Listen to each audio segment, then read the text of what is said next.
वो कहाँ है, वो कहाँ है? उसे देखते ही जादूगरनियां चिल्ला पड़ी, लेकिन वो हंसकर पेड़ की तरफ दौड़ी। मछुआरे का हाथ पकड़कर वो उसे चांदनी में ले आई और उसके साथ नाचने लगी। वे चक्रों में घूम रहे थे। युवा जादूगरनी इतनी ऊंची उछल जाती थी कि वो उसके जूतों की लाल एड़ियां देख सकता था। फिर ठीक नाचने वालों के बीच में घोड़े की टापों की आवाज आई, पर कोई घोड़ा दिखाई नहीं दिया। वो डर गया। और तेज, जादूगरनी ने कहा और अपनी बाहें उसके गले में डाल दी। उसकी गर्म सांसें वो अपने चेहरे पर महसूस कर रहा था। तेज तेज, वो चिल्लाई। उसे लगा कि धरती उसके पैरों तले लट्टू की तरह घूम रही है। उसका दिमाग परेशान हो गया और एक अजीब तरह का डर उसके दिल में समा गया। उसे लगा कि कोई दुष्ट चीज उसे घूर रही है, क्योंकि चट्टान के पीछे उसे एक आकृति नजर आ रही थी जहां कुछ देर पहले कोई न था। वहां पर स्पेन के फैशन में सिला काली मखमल का सूट पहने एक आदमी था। उसका चेहरा अजीब तरह का जर्द था, लेकिन उसके होंठ किसी चटक लाल फूल जैसे थे। वो बहुत थका हुआ लग रहा था। वो पीछे टेक लगाकर अपने खंजर के दस्ते से खेल रहा था। पास ही घास पर उसका पंख की कलगी वाला हैट रखा था। साथ ही घुड़सवारी के सोने की लेस वाले मोतियों जड़े दस्ताने रखे थे। उसके लबादे का अस्तर नेवले की खाल का बना था। उसके कोमल सफेद हाथों में रत्न जड़ी अंगूठियां थीं और उसकी आंखों पर झुकी पलकें बहुत बोझिल थीं। युवा मछुआरा उसे किसी जादुई जाल में फंसे प्राणी सा विवश होकर देख रहा था। आखिरकार उनकी आंखें मिली। उसके बाद वो कहीं भी नाच रहा हो, उसे लगा कि उस आदमी की आंखें उसकी आंखों पर ही हैं।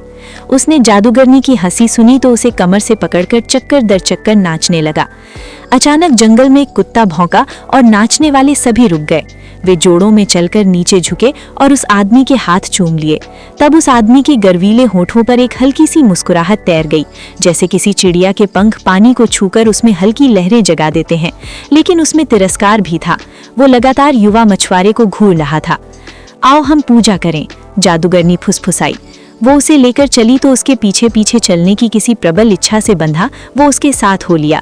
लेकिन पास आने पर किसी अनजानी प्रेरणा से उसने अपने सीने पर सलीब का निशान बनाते हुए पवित्र नाम का उच्चारण किया।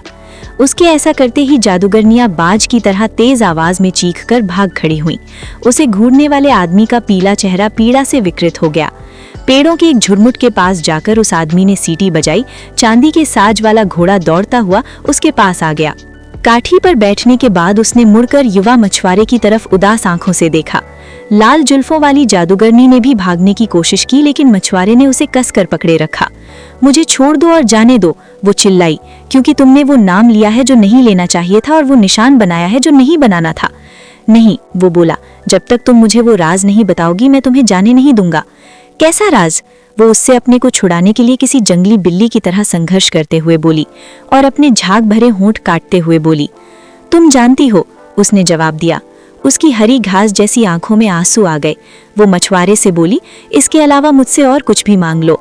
वो हंस पड़ा, फिर उसे और भी कसकर जकड़ लिया। जब वो समझ गई कि उससे अपने आप को मुक्त नहीं कर सकती तो फुसफुसाई, मैं उन मत्स्य कन्याओं जैसी ही सुंदर और मनोरम हूँ। उसने अपना चेहरा उसके चेहरे से सटा लिया और प्रेम जताने लगी, लेकिन उसने त्योरियां चढ़ाते हुए उसे पीछे हटा दिया। अगर तुम अपना वादा पूरा नहीं करती हो तो मैं झूठी जादूगरनी मानकर तुम्हें मार डालूंगा। वो जूड़ा पेड़ के फूल की तरह पीली पड़ गई और कांप उठी। ऐसा ही सही, वो बड़बड़ाई, ये तुम्हारी आत्मा है, मेरी थोड़े ही है। तुम जैसा चाहो उसके साथ सुलूक करो। उसने अपनी कमर से एक छोटा छुरा निकाला जिसका दस्ता हरे सांप के चमड़े से मढ़ा हुआ था। उसने छुरा उसे दे दिया। ये मेरे किस काम आएगा? उसने हैरान होकर जादूगरनी से पूछा। वो जरा देर चुप रही। उसके चेहरे पर भय साफ नजर आ रहा था। उसने अपने माथे पर आई जुल्फें पीछे हटाईं, फिर विचित्र प्रकार से मुस्कुराती हुई बोली, लोग जिसे शरीर की छाया कहते हैं वो शरीर की छाया नहीं होती, वो आत्मा का शरीर होता है। समुद्र के किनारे चंद्रमा की तरफ पीठ करके खड़े हो जाना, फिर अपने पैरों के पास से अपनी छाया को काट देना जो तुम्हारी आत्मा का शरीर है। अपनी आत्मा से कहना कि तुम्हें छोड़ दे तो वो तुम्हें छोड़ देगी। युवा मछुआरा कांप उठा। क्या ये सच है? वो बुदबुदाया। ये सच है, काश मैंने तुम्हें ये न बताया होता, वो बोली और उसके घुटनों से लिपटकर रोने लगी। मछुआरे ने उसे खुद से अलग किया और उसे घनी घास में छोड़कर वहां से चल दिया। पहाड़ के किनारे की तरफ जाते हुए उसने छुरा अपनी कमर में खोस लिया और नीचे उतरने लगा। उसके अंदर बसी आत्मा ने पुकार कर कहा, देखो, मैं इतने बरसों से तुम्हारे अंदर वास करती थी, मैं तुम्हारी सेवक थी, मुझे अपने से दूर मत करो। आखिर मैंने तुम्हारा क्या बिगाड़ा है? युवा मछुआरा हंसकर बोला, तुमने मेरा कुछ बुरा नहीं किया, पर मुझे तुम्हारी कोई जरूरत नहीं। ये जगत बहुत विशाल है, फिर स्वर्ग और नरक भी है, इनके बीच में आकाश गंगा भी है। तुम जहाँ चाहे जाओ, लेकिन मुझे परेशान न करो, क्योंकि मेरा प्यार मुझे पुकार रहा है। उसकी आत्मा ने बहुत अनुनय विनय की, पर उसने उसकी एक न सुनी। वो किसी जंगली बकरी जैसे सधे पांवों से एक ऊंची चट्टान से दूसरी पर फलांगता हुआ चलता रहा। अंत में वो समतल धरातल वाले समुद्र के पीले तट पर पहुंच गया। भूरे और गठे बदन वाला मछुआरा किसी यूनानी के तराशे बुत की तरह रेत पर चंद्रमा की तरफ पीठ करके खड़ा हो गया। फेनल समुद्र से सफेद बाहें उसे बुला रही थीं, और लहरों से धुंधली आकृतियां उसके प्रति सम्मान प्रदर्शित कर रही थीं। उसके सामने उसकी छाया थी, जो उसकी आत्मा का शरीर था। उसके पीछे शहद रंगी फिजा में चंद्रमा टंगा हुआ था। उसकी आत्मा उससे बोली, अगर तुम वाकई मुझे अपने से अलग करना चाहते हो, तो मुझे अपने दिल के बिना मत भेजो। दुनिया बहुत निर्दयी है, मुझे अपना दिल साथ ले जाने दो। वो अपना सिर झटक कर मुस्कुराया और बोला, अगर मैं तुम्हें अपना दिल दे दूं, तो अपनी प्रेमिका को प्यार किससे करूंगा? नहीं नहीं, आत्मा ने कहा, मुझे अपना दिल दे दो। ये दुनिया बहुत निर्दयी है, मुझे डर लगता है। मेरा दिल तो मेरी प्रेमिका का है, वो बोला, इसलिए देर मत करो, जाओ। क्या मैं प्रेम न करूं? आत्मा ने पूछा। तुम यहाँ से जाओ, क्योंकि मुझे तुम्हारी कोई जरूरत नहीं, युवा मछुआरा बोला। उसने हरे सांप की चमड़ी वाला छुरा निकाला और उससे अपने पैरों के पास से अपनी छाया को काट दिया। वो उठकर उसके सामने खड़ी हो गई। वो उसी के समान दिखती, एक युवा पुरुष सी। वो पीछे हटा और छुरा वापस अपनी कमर में खोस लिया। एक भय की भावना उसमें जगी। जाओ यहाँ से, वो बुदबुदाया, और फिर कभी अपनी शक्ल न दिखाना। नहीं नहीं, हमें फिर कभी जरूर मिलना चाहिए। उसकी आवाज बांसुरी की तरह मध्यम थी, और जब वो बोली तो उसके होंठ मुश्किल से हिल रहे थे। अब हम कैसे मिलेंगे? युवा मछुआरा बोला। तुम समुद्र की गहराइयों में तो मेरे पीछे नहीं आओगी। हर साल में एक बार मैं इसी जगह पर आकर तुम्हें पुकारा करूंगी, आत्मा ने कहा। हो सकता है कभी तुम्हें मेरी जरूरत महसूस हो। मुझे तुम्हारी क्या जरूरत हो सकती है? युवा मछुआरा बोला, लेकिन जैसा तुम चाहो कर सकती हो। इतना कहकर वो समुद्र में कूद पड़ा।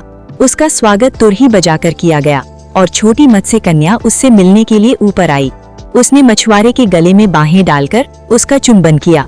आत्मा सुनसान समुद्र तट पर खड़ी उन्हें देख रही थी।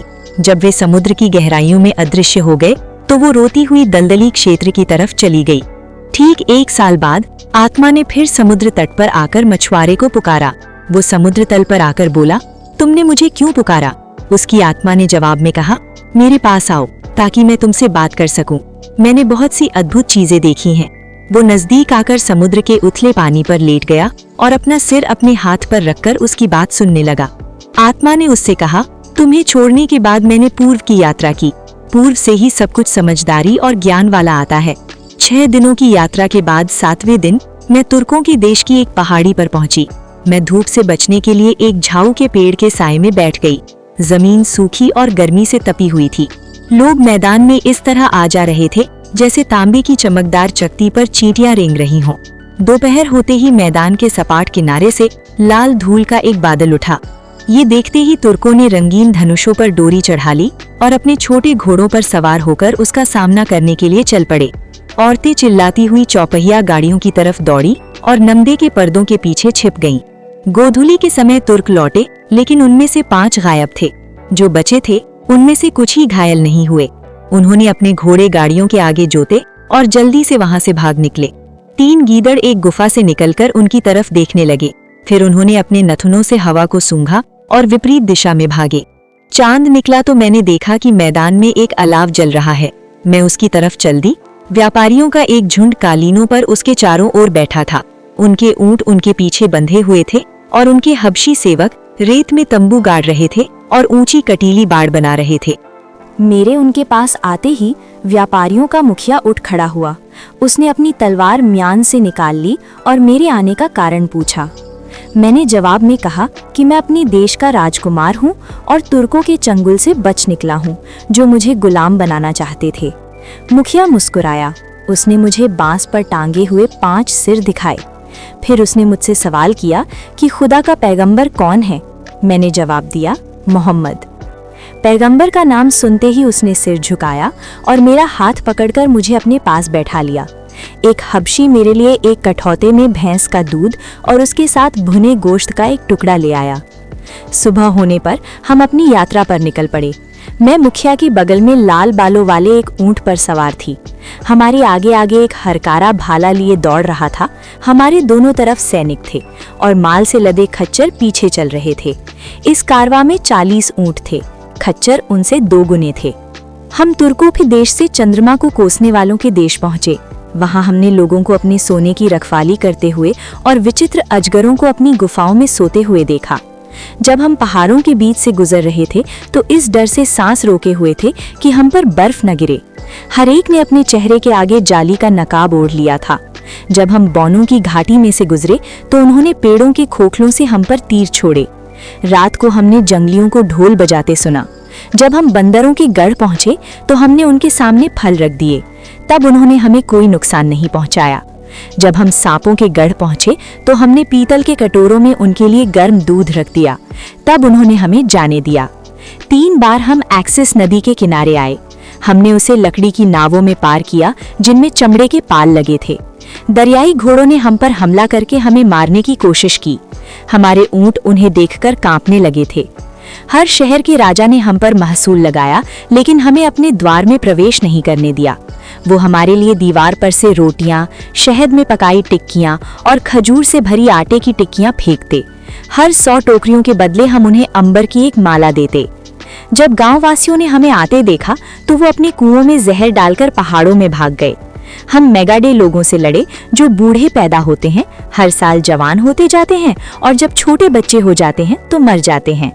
हम लेक्ट्राई जाति के लोगों से लड़े जो खुद को शेर की औलाद बताते हैं और अपने को पीले और काले रंग में रंगते हैं। अनंटी कबीले वालों से लड़े जो अपने मृतकों के शव अंतिम संस्कार के लिए पेड़ों की चोटी पर रख देते हैं।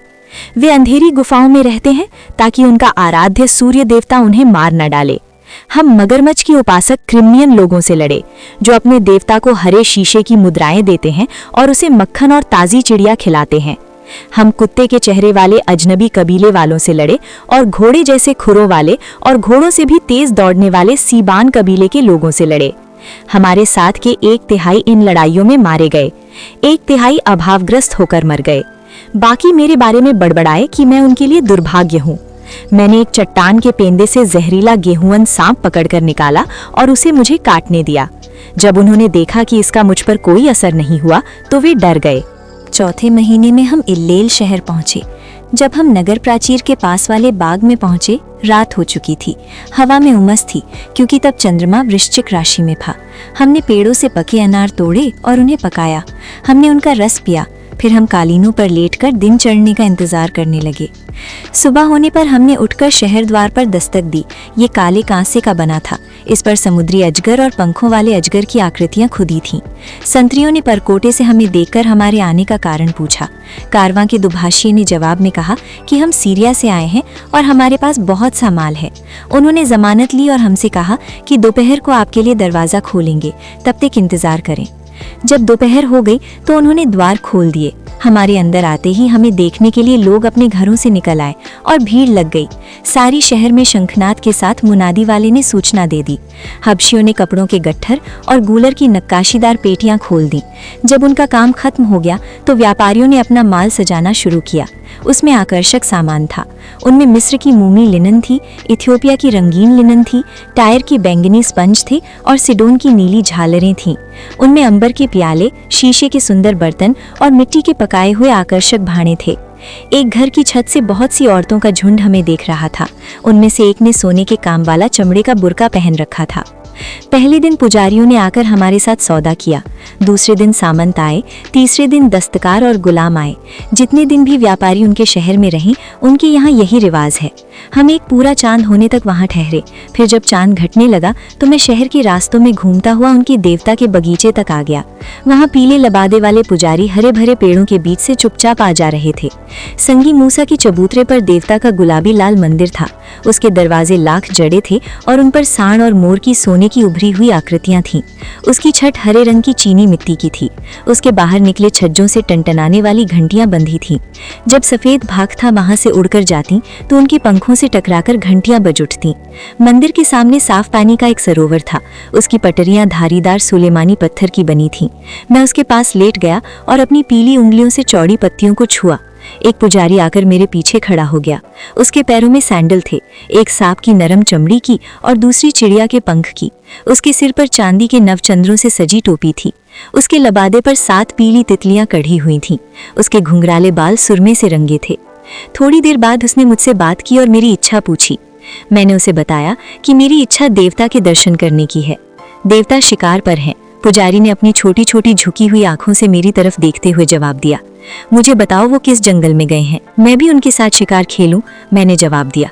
उसने अपने लबादे के किनारे को अपने लंबे नाखूनों से सीधा करते हुए कहा, देवता सो रहे हैं, मुझे बताओ किस पलंग पर और मैं उनकी पहरेदारी करूं, मैंने जवाब में कहा। देवता भोज पर हैं, वो चीख कर कहा।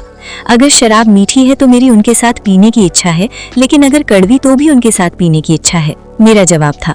उसने हैरानी से अपना सिर झुकाया, फिर हाथ पकड़कर मुझे उठाया और मुझे मंदिर में ले गया। पहले कक्ष में मैंने मोतियों के किनारों से सजे सूर्यकांत मणि के सिंहासन पर आसीन एक मूर्ति को देखा। आबनूस की वो मूर्ति एक आदमी की थी। उसके सिर पर एक माणिक था और बालों से चूकर तेल उसकी जांघों पर टपक रहा था। उसके पैर हाल ही में बलि चढ़ाए गए मेमने के खून से लाल थे। उसकी कमर में तांबे की पेटी थी जिस पर 7 लहसुनिया जड़े थे।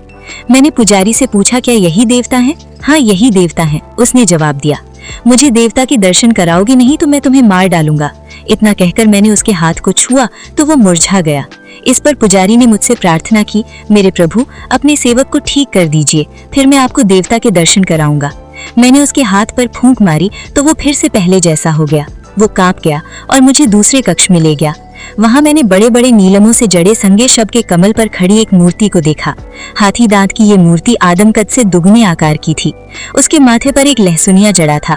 उसके सीने पर गंधमर और दालचीनी का लेप था। उसके एक हाथ में जेड़ का टेढ़ा दंड था और दूसरे हाथ में एक गोल बिल्लौर था। उसने घुटने तक लंबे पीतल के बूट पहन रखे थे। उसकी मोटी गर्दन में चंद्रकांत मणि का घेरा था। मैंने पुजारी से पूछा, क्या यही देवता है? उसने जवाब दिया, यही देवता है। मुझे देवता के दर्शन कराओ वरना मैं तुम्हें मार डालूंगा, मैंने कहा। इतना कहकर मैंने उसकी आंखों को छुआ और वो अंधा हो गया।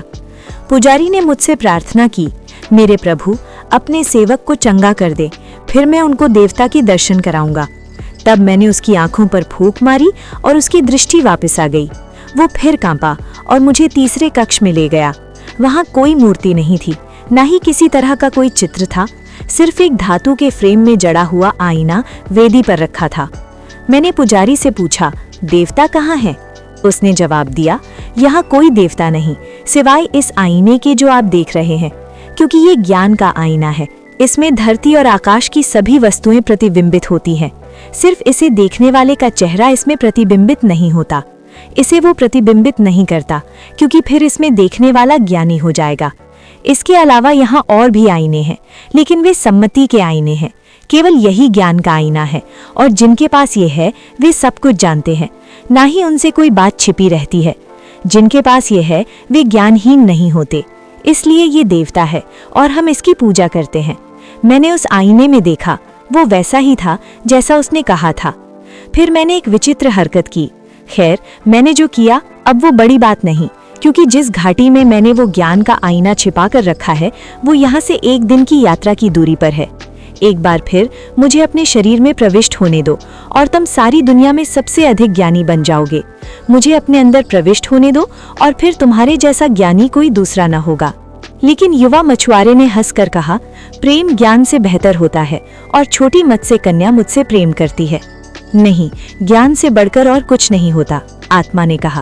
प्रेम बेहतर है, युवा मछुआरे ने जवाब दिया। वो वापस समुद्र की गहराई में कूद गया और उसकी पुरुष रूपधारी आत्मा रोते हुए दलदल की तरफ चली गई। जब दूसरा साल खत्म हुआ तो उसकी आत्मा एक बार फिर समुद्र तट पर आई। उसने फिर युवा मछुआरे को बुलाया तो वो गहराई से ऊपर आकर बोला, तुमने मुझे क्यों बुलाया? आत्मा ने जवाब दिया, पास आओ ताकि मैं तुमसे बात कर सकूं। मैंने बहुत सी आश्चर्यजनक चीजें देखी हैं। वो पास आकर उथले पानी में लेट गया। उसने अपना सिर अपने हाथ पर टिका लिया और सुनने लगा। आत्मा ने उससे कहा, तुमसे दूर जाने के बाद मैंने दक्षिण का रुख किया और उधर चल पड़ी। दक्षिण से वो आता है जो बहुमूल्य है। 6 दिनों तक मैंने अष्टर नगर को जाने वाले राजमार्ग पर यात्रा की। मैं उस लाल धूल भरे मार्ग पर 6 दिन चली, जिस पर से होकर तीर्थयात्री आते जाते हैं। 7वें दिन जब मैंने अपनी नजर उठाकर देखा तो शहर मेरे पैरों तले था। ये एक वादी में था। इस शहर के 9 दरवाजे हैं। इनमें से हर एक के सामने एक कांसे का घोड़ा है। जब भी बद्दू पहाड़ों से आते हैं, ये घोड़ा हिनहिनाता है। दीवारों पर तांबे की परत चढ़ी हुई है और उन पर बनी पहरे की मीनारों की छतें पीतल की हैं।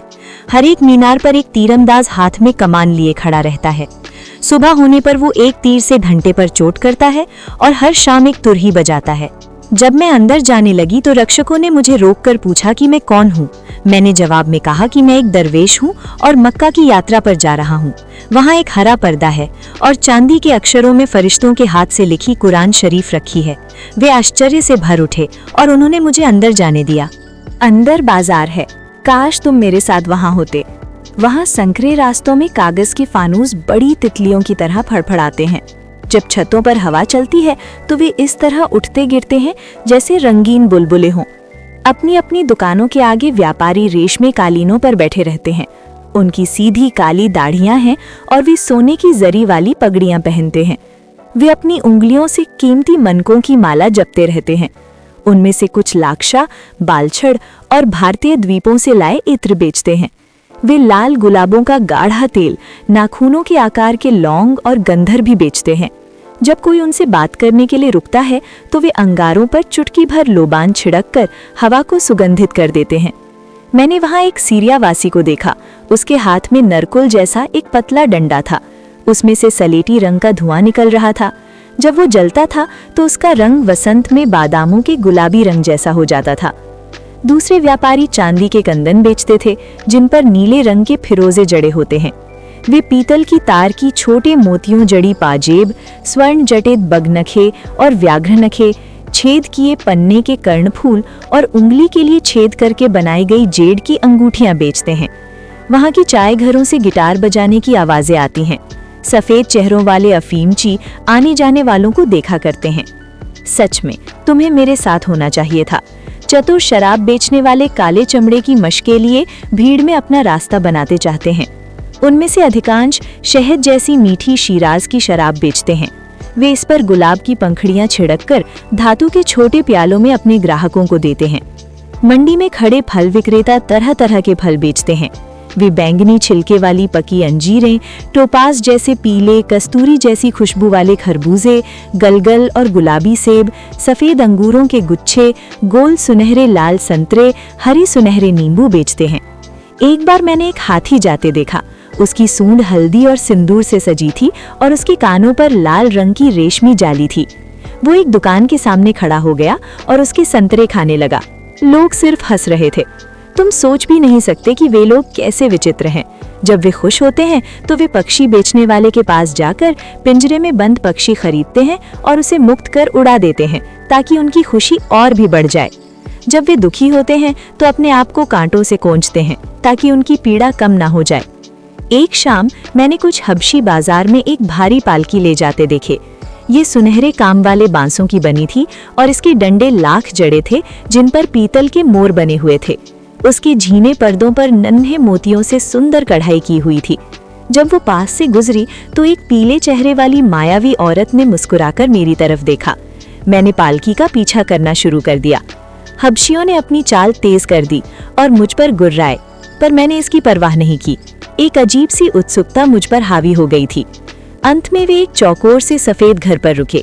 उसमें एक भी खिड़की न थी, सिर्फ एक दरवाजा था जो किसी मकबरे के दरवाजे सा लगता था। उन्होंने पालकी नीचे रखी और दरवाजे को तांबे के हथौड़े से 3 बार खटखटाया। हरे चमड़े का कफ्तान पहने एक अमेरिकन ने छोटे दरवाजे से बाहर झांका। उन्हें देखने के बाद उसने दरवाजा खोल दिया। उसने जमीन पर एक कालीन बिछाया और वो औरत उस पर पैर रखते हुए उतरी। जब वो अंदर जा रही थी तो उसने एक बार फिर मुड़कर मेरी तरफ देखा और मुस्कुराई। मैंने कभी किसी का इतना पीला चेहरा नहीं देखा।